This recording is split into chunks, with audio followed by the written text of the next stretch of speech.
ओए personal jacket हो यो पहाडतिर बस्ने क्याटको छालाबाट बनाएको यो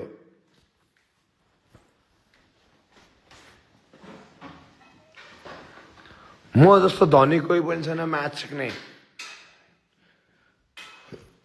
28 वर्ष भयो लु हिसाब गरौँ नि त कोसँग कति रहेछ तर मेरो मेरो एजको केटाहरू आइज है त्यो बाउको सम्पत्ति नदेखा बाउले गरेको हजुरबाउले गरेको नदेखा मुजी आफूले गरेको लिएर आएछ हिसाब गर मुजी कसले छ म्याथ सिक्ने कसले पैसा कति बनाएछ ल हिसाब गरौँ मुजी सक्छ छ मुजी नेग कालेहरूलाई मुजी मेरो एम्प्लोइ मुजी 60 जना छ कालेहरू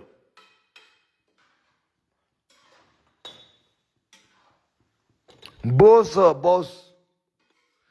नेपालको यङमा यङ एकदम यङ केटाहरूमा सबभन्दा धनी मुजी मै हो म्याथ सिक्ने फेरि म्याथ सिक्ने गटरबाट आएको है मुजी त्यो मुजी म त्यो धनी बाउको छोरा होइन मुजी म्याथ सिक्ने छाला घोटेर आएको मान्छे हो मुजी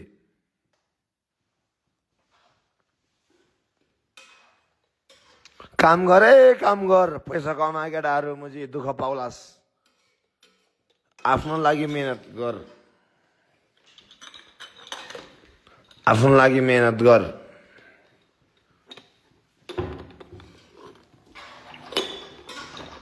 मेहनत गर है मेहनत गर भरे म्याथ सिक्ने सापटी माग्ने मुजी अवस्था नआओस् मुजी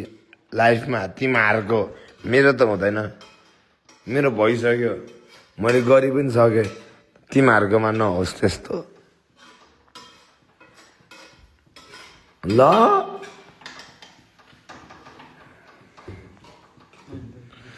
ए मुजी बाउको पैसाको कुरा नगर है म्याथ सिक्नेहरू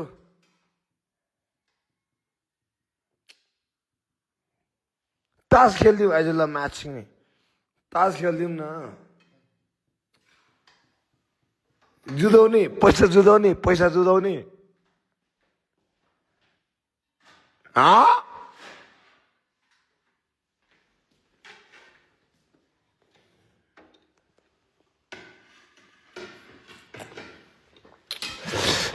कमाएर म्याथ सिक्ने कमाएर लिएर आइज अनि बात गर मसँग तर मैले भन्न खोजेको मुझे हेप्न खोजेर मुझे त्यसरी भन्न खोजे होइन मुझे केटाहरू असल गर भन्न खोजेको मुझे मोटिभेसनल वेमा छक गर्दैछु मैले मुझे ल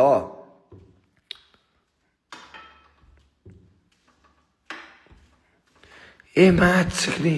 सबजना धनी छ क्या यो संसारमा नेपालीहरू धनी छ है लास्ट धनी छ नेपालीहरू यिनीहरू तास खेल्ने डराउँछ म तास खेल्ने हो भाइ खेलाइदिउँ तास खेलाइदिउँ